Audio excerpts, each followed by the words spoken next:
Hey there in YouTube land, and today we are talking about Movies That Define Me Part 3, and this time we're talking about one of my all-time favorite genres, something that literally does bring me back to my teenage years, and the teenager that's still inside me that doesn't grow up and, you know, plays video games and watches movies and reads comic books.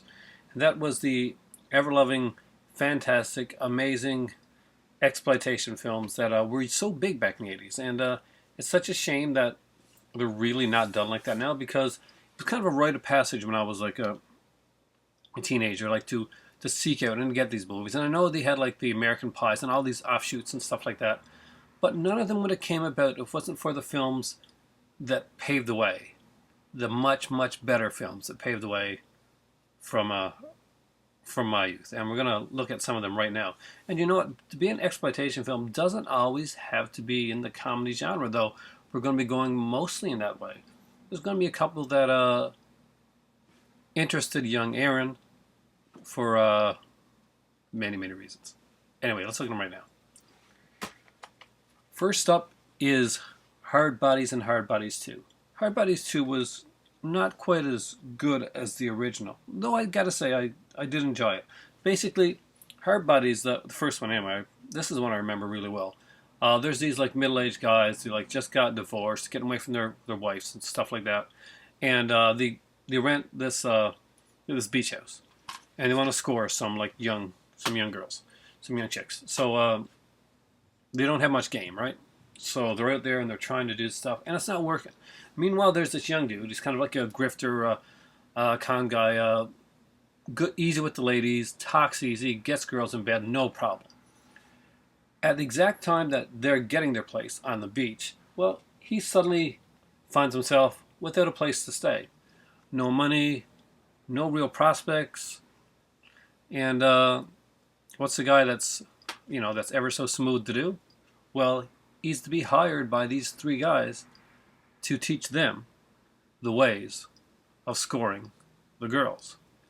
And that's pretty much Hard Bodies. Hard Bodies is about and it's, there's relationships that you see along the way. There's, some bad guys, some good guys. There's a little bit of wackiness.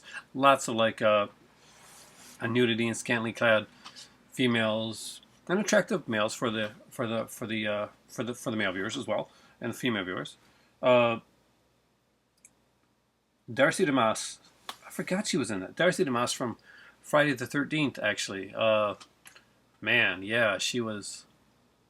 Yes, you'll be glad to see Darcy DeMoss in this film, and many of her assets. What do I remember the second one? Not so well. Overseas on Greek Isles. Oh man, I really don't remember the second one that well. I gotta watch this soon. I really enjoyed these here. So Anchor Bay put them out, right? The Hard Bodies collection 1 and 2. I rented these numerous times as a young teen. Trust me, you won't go wrong with Hard Bodies. It's a great collection, and despite what you might think originally, it only runs like 87, 88 minutes long for each of them. And the characters are extremely likable. Maybe a little bit slightly politically incorrect nowadays, but still, they're fun movies and you'll enjoy them. So check out the Hard Bodies collection, because I did, and Teen Aaron did not forget. So as soon as I saw this, is in my collection. Next up is a film. Have you noticed that a lot of these covers zoom in on certain parts of female anatomy to pick something?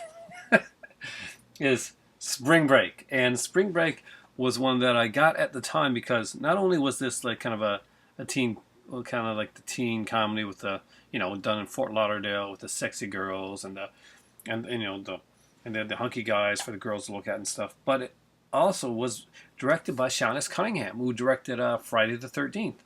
And to add on to that, even, this has a wicked 80s soundtrack. So there's some great bands on here. We got 38 Specials on here. We got Cheap Trick. Just some really cool stuff. So really worth checking into.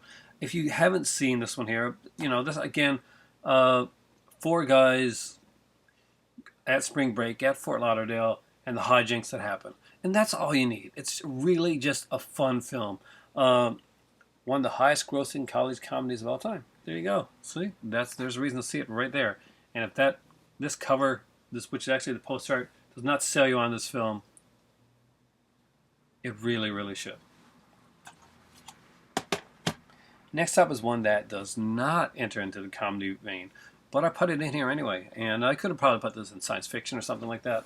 But the first time I saw this, I wasn't thinking about the science fiction aspect of the film at all, nor was I thinking about the vampire aspect. So you guys probably know exactly what this is right now.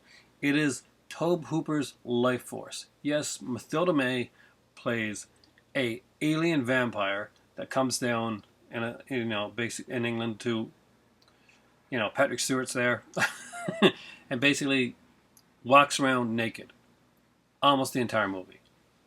My teenage mind was completely blown. Not only was this an awesome science fiction movie, and it really is a pretty damn good movie. I kind of like it. It's very cheesy. But thank you, Mathilda May. It must have been a hard role to do, especially like to take that much chance and to like leave yourself that open, that naked, like figuratively and literally. But we're not here to get deep. This is exploitation time. Mathilda May is gorgeous. She looks amazing naked, and she has a record of when she looked incredible in her youth, like completely, what she looks like. And you know what? I think that a lot of actresses now, they refuse to do the nudity thing, and they don't do it, and they end up regretting it later on. Because there's so many actresses that, it's just beauty, male or female beauty captured on film. It's art, and that's the way I see it. And I'm not talking about pornography or anything like that. I'm just talking about the actual, like the female or male form, whichever you prefer, in all its glory, at its utter peak. Do I sound like a total pig saying that? Probably, but this is an exploitation video, so. Oink. See, she, that's what she thinks. This one is a must. If you don't have this one and you like the exploitation films and you just want to have some fun with the films, these are actually pretty good. And one of them actually has Vincent D'Onofrio in it. I kid you not. Your future Kingpin is in one of these films. And this is the sexy box put it by Troma, but this isn't like Troma. Are these Troma films? Because if they are, this totally blows my mind. Because these are way better than you would imagine. Especially certain ones. Squeeze Play was okay. It was like a kind of like the sexy baseball movie. Waitress was okay as well. But the ones that really stuck out, the ones that were popular back in the day, in my day, and that really became like kind of hits in the rental market that I would see rented all the time, was one called Stuck on You, and it's about this couple that's having like relationship problems, and they kind of get stuck together. It's a kind of clever idea. It's kind of cool. But the big one here is The First Turn On, and the first turn on is there's a bunch of teenagers, and their I think their teacher or something, and their camp counselor, something like that. There's a cave in, and they're all stuck in, and they're trying to waste time until they get kind of rescued, and so they do that by telling the stories of when they lost their virginity, when they each lost their virginity. There's some neat little stories. The common plays like an anthology, a kind of a sexy anthology, with a lot of humor to it. There's a couple twists in it, and yes, that is the one that has Vincent D'Onofrio. So if you get this one here, be sure to look out for him. One of the really neat things about this one here is that it's 4 DVDs. There's like, I think 3 or 4 extra. If you put this into a computer, there's like Easter eggs that link you to 3 or 4 extra movies aside from the ones that you get on here. So initially, so that's pretty incredible. And I would like to have at least 3 more copies of this, but I have to have certain 3 more copies because see, it's just got the sexy box here. And if you look, if you can kind of see there, it's kind of hard to tell you, but show you. But you can see, yeah, there. See that? That's the poster to Squeeze Play. Now, randomly done was the poster to Waitress, Stuck on You, and The First Turn On, as like little collectible things, basically. So when you buy this movie, you're not sure which movie poster you're going to have on the other side of your of here. So which is a really cool concept. So definitely check these out. Really, really good. If you haven't seen them, you really should. And the first one to watch is the first turn on. It is just incredibly fun. I do love that movie. Next one is another one that goes into the sci-fi vein. And, you know, it didn't have a lot of nudity in it. But it had a scantily clad girl that you could no longer see naked, who had been naked for almost her entire career until, well, until she became of age, to be honest with you. That is Tracy Lords in the Roger Corman sci-fi classic remake, Not of This Earth. Not of This Earth is actually a really fun movie. I actually sat down and watched this one with my better half. Only runs like 80, 81 minutes long. And it's a bit like a space vampire. We go space vampires again, but thankfully this one doesn't get naked. It's a dude, and not an attractive one, so you don't want to see that. Though we do see Tracy Lord get scantily clad and in bathing suits and just out and out look pretty damn sexy in a role that would pretty much define her in a more serious acting role, which she would go on to do and do pretty well at. But Not of This Earth, if you don't have this Roger Corman cult classic in your collection, this is one you gotta have. Next up is one that is coming out on Blu-ray from Scream Factory, and I cannot wait to get it. Howling 2, Your Sister's a Werewolf. Christopher Lee in a, well, modern, new age, Art Deco glasses, white sunglasses. Is that the reason to see this? No. Is the last couple minute music video the reason to see this? Yes. There's a scene in this movie here where amply endowed sexpot siren Sybil Danning rips open her shirt and shows what Sybil Danning is extremely famous for. She's a good actress, a very beautiful woman, and she's known for her breasts. That's one of the things. She has a great body. For like maybe 5-10 seconds, you get this scene where she rips open her shirt, which was fantastic for me as a kid because I was in love with Sybil Danning. Everybody my age was in love with Sybil Danning. Sybil Danning, you know, when back in the day, when girls would say, "Oh, if I was going to be with another girl, it would be Angelina Jolie." Well, back in the day, that's what Sybil Danning was. That's the effect that she had. So, you get to the end of this movie. They proceed to play, because it's a short movie. What does this run? Hour and 31 minutes. My ass runs hour and 31 minutes. Anyway, to fill up space in the last 4 or 5 minutes anyway, they play a music video of this god-awful band that plays a song, and we see scenes from the movie. But over and over again, ad nauseum, one scene is shown more than any other. Can you guess what that scene is? Yes. If you said Sybil Danning ripping open her shirt, yes, you get to see that I think maybe over 10 to 15 times within this video. So they really got their mileage out of that footage. And by the way, guys, that there is Sybil Danning with the crimped 80s hair. Gotta love that, huh? She was so gorgeous. This is the only semi kind of modern one that I put in there. And I wanted to put it in there because this is probably what I see as the last really good, like, true exploitation film. And still, it's so exploitation. Showgirls. I had to put it in there, guys. Showgirls, my son was born the same year that this movie came out. This was supposed to be the first, like, serious adult movie that wasn't going to get an X rating type of thing. Elizabeth Berkley, Gina Gershon are both beautiful, beautiful women. Kyle MacLachlan is acting like he's still on Twin Peaks with a haircut that is about 10 years too young for him. And the sex scene in the pool, oh my God, I'm not sure if this is the way Elizabeth Berkley had sex in real life.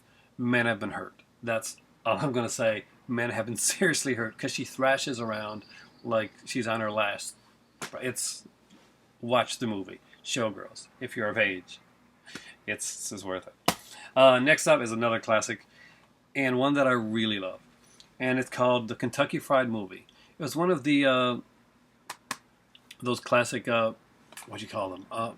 Like skit movies that they did back in the day. They were really popular, and back then they were really funny.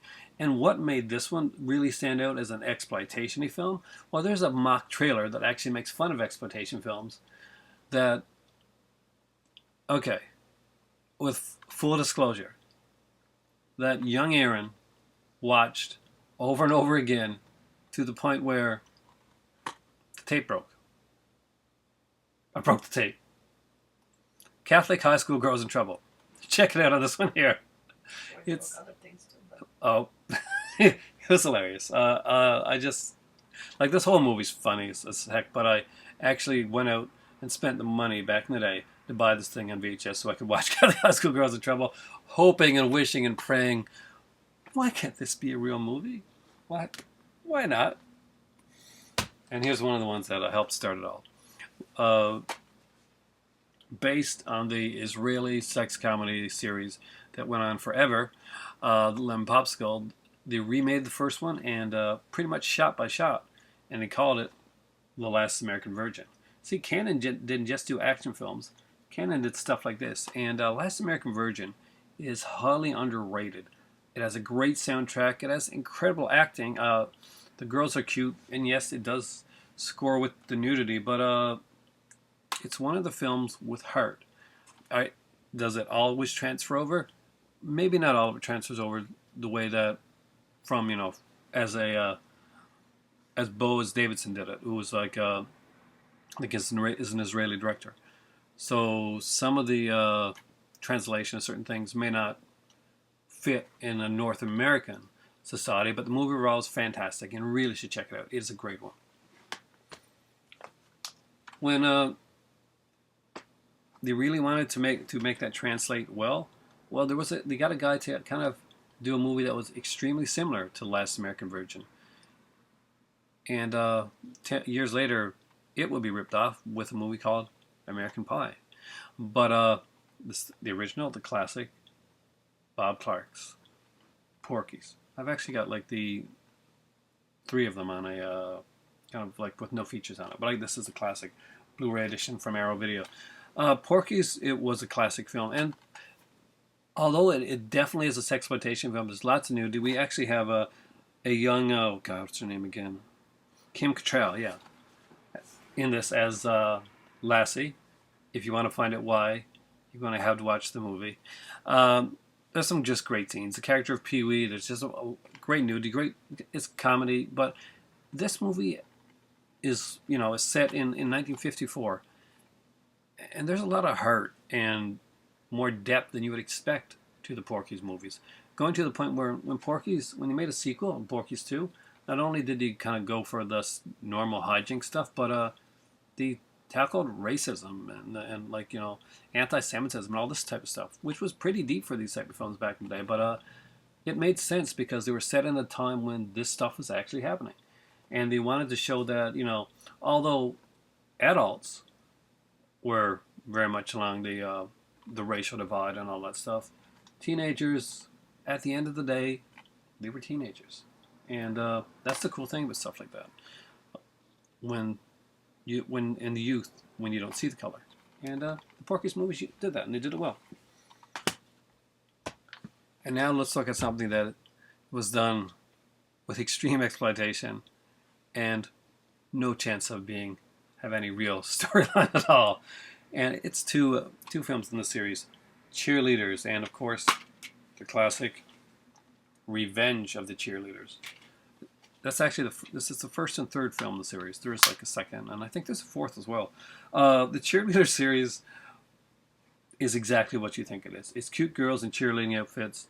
They get naked. It stops short of Debbie Does Dallas. It isn't that, but it's a classic as well. Well, let's talk about a couple that I don't have, a couple that aren't on Blu-ray, and a couple that I kind of wish I did have actually. And the first two, there were two movies that were done together, and they were like skitcoms, just like Kentucky Fried Movie, except they were more, the jokes were more sex oriented, and those were, Can I Do It? Tell 'em Need Glasses, and If You Don't Stop It, You'll Go Blind. Basically, they took the dirty joke and put it on celluloid. And a lot of people have done that later and just completely failed. But they had the right actors and the right people, and it was extremely funny. To this day, it cracks me up. It's one of the funniest things that I've seen, and it never loses its. I can't. I would love to tell you some of the stuff that goes on within these two films, but honestly, I can't because I do have younger viewers that watch this, and just if you can find these movies, really find them. They're extremely funny, and it's taking like a really good dirty joke book and visually putting it on screen. One thing that I can mention, there's a Lone Ranger skit. That's kind of the Lone Stranger, and he's out with Tonto. He's called something else anyway, and they're off in the wilderness when Lone Ranger has to basically go pee pee, go to the potty, whatever. And Lone Ranger, a snake comes along and bites Lone Ranger on a certain private area. So Tonto runs like the wind through the wilderness, through the desert, past like storms to get to the doctor to find out how he can save his friend that's been bitten by this poisonous snake that he will die if he doesn't get to him. And so he gets there and he says, "Well, Tonto said, there's only one thing you can do." I said, "I can't come in and help you right now because I got a lot of patience, but you've got to suck the poison from the wound." So Tonto just suck poison from wound. Suck poison from wound. And it goes through his head the entire time. He's running back and it's showing him, no, suck poison from wound. So finally he reaches the Lone Stranger. And he's like, "Thank God, my faithful companion Tonto. You gotta tell me, what did the doc say?" "Kimosabi, the doc say you're going to die." I just love that joke. You've got to see it. It's just really good. I can't do it justice. But it is amazing. I love the exploitation genre. It is one of the most lost genres out there. People don't realize that. But back in the 70s, the 80s, the late 70s, the 80s, and the early 90s, there's a whole bunch of like exploitation films and like these kind of like softcore thrillers and stuff like that. Would have Andrew Stevens or Shannon Tweed and Michelle Bauer. Like a lot of these actors and actresses would show up in these films. Shannon Wurry. And these movies are ones that aren't being brought over to DVD in many cases or to Blu-ray. They're being lost. The only way you can find a lot of these films are on VHS. So if you go into a shop and you find something like that, you find like a Night Eyes. So the Night Eyes series was an Andrew Stevens series, basically about a guy that was a security guard, and he puts up cameras in people's houses, like security cameras. And there's always a sexy girl that gets naked and that he has sex with and that he has to save, and there's a killer, and she may be good or bad type of thing. There's 4 of these movies, by the way. Buy it. Definitely buy it. Burn it to DVD or something. Keep it, because it's one of the most lost genres that we got. I mean, we're finding all kinds of science fiction out there and horror movies that are being brought in by Scream Factory and stuff like that. But unless there's companies like Vinegar Syndrome but they do like more of the adult stuff, and they'll like give you like kind of the X-rated and the softer core versions of films on there, which I do appreciate that they do that. And I would like to get some of the ones that actually are story oriented. I want to grab pornography for pornography's sake. That's not me. But I would get stuff like Dracula Sucks and stuff like that were actually really good films. They're really being lost, and it's a shame. It's a part, may not be cinematic achievement. This may not be Citizen Kane, but to see like an aspect, like a whole genre of our society to be lost because whether companies, don't think it's politically correct or more Puritan now, or some more of like a more conservative, like tight, society. It's a shame. These movies deserve to have a home and a place, and I would love to see some company take on and do some of these movies. I love to see the Night Eyes movies on Blu-ray. I would buy that in a second. I would buy the Night Eyes movies on Blu-ray. I watched those so many times. I idolized like watching Andrew Stevens and stuff in those movies, and it made me want to go out and be a security guard, like that security guy, because, well, he got Shannon Tweed. So, yeah, and Just in case you guys have seen Shannon Tweed and are not familiar with where she's from, close to where I live. That's where Shannon Tweed's from. Also, Natasha Henstridge from Subspecies. Yes, we grow them well here in Newfoundland. We have some amazingly beautiful women here. And apparently Morocco, too. So, just say. Nice save. Isn't it though? See? Smooth tonight. It's all these exploitation movies. Thank you guys for watching. This has been my favorite so far in the in my series of movies that define me. Slasher movies are my favorite genre. I love watching action movies when I was a kid. But more than anything else, when you're talking about young, hormonally driven Aaron, and the professor was pretty hormonally driven back then, exploitation films. They're the ones you watch over and over again, and you learn to appreciate for many, many reasons. And I've got to mention one last one. Speaking of Sybil Danning, here's a classic. Guys, this is one I am looking for on DVD or Blu-ray that I cannot find around here. I don't even know if it ever came on DVD or Blu-ray, but it's my favorite. And that is They're Playing with Fire. Sybil Danning seduces a young man. There's murder. There's some great scenes in there. I'm going to give you a couple more. Some classics. Because while I'm here, I've shown you ones that I've got, but I want to talk about some that I don't have. Some that I'm definitely be looking for down the road. Homework with Joan Collins. Homework with Joan Collins is... There's a time in your life when you see a movie just at that time when you should see that movie. And I was a young teen. And I had a crush on a much older woman that was definitely not going to happen. It was not going to happen anyway. And I saw Homework. And it's about Joan Collins seducing this younger guy. And I really, really enjoyed the movie Homework. It stuck with me. Down the road, I'm definitely going to pick it up. Homework was one that was amazing. Hunk was an incredible film. I loved Deborah Shelton. She was amazing in that. And John Allen Nelson's in that. He's a very good actor. James Coco, the late James Coco, was in the film as well. There's just some great exploitation. I could go on and on about exploitation, but there's so many of them that are out there to see. Just so many good ones. Ones that you wouldn't expect. But I guess I'll stop it right here before I get into like talking about movies like Joysticks and like stuff like that. Just fun movies. Oh man, the Bitch and the Stud too. Taken off of the Jackie Collins books. Also starring Joan Collins, who I was suddenly obsessed with, like many boys were my age back at the time, because Joan Collins she didn't have the classical, like the bombshell figure like a Sybil Danning or someone had, but Joan Collins just had that kind of it factor that kind of drew you to her. And you know, she was a much older actress even back then when I was watching her, but to me anyway, from as a teenager, but she was just stunningly beautiful. Her and like Stephanie Beacham were like just two that yeah.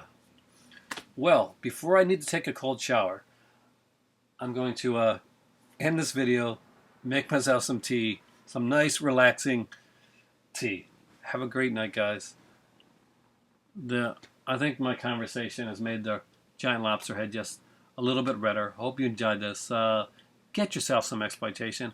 Save a genre that's dying out there. And if you are someone that watches my videos that actually talks to the companies like the Scream Factories, the Arrows, stuff like that, we need more of this saved. Tino Brass is another guy. I didn't even get into Tino Brass or Riley Metzger because I think they deserve their own videos. Those are two other exploitation directors that I would definitely talk about. But the thing is, I think that both of those people go almost to more of an art than an exploitation, although some people see it that way. Thanks for watching. Have a great night. And for me right now, it is time for tea. And I got to think about what I said in the video to see if it's time for sucking up a little bit too. Have a good one.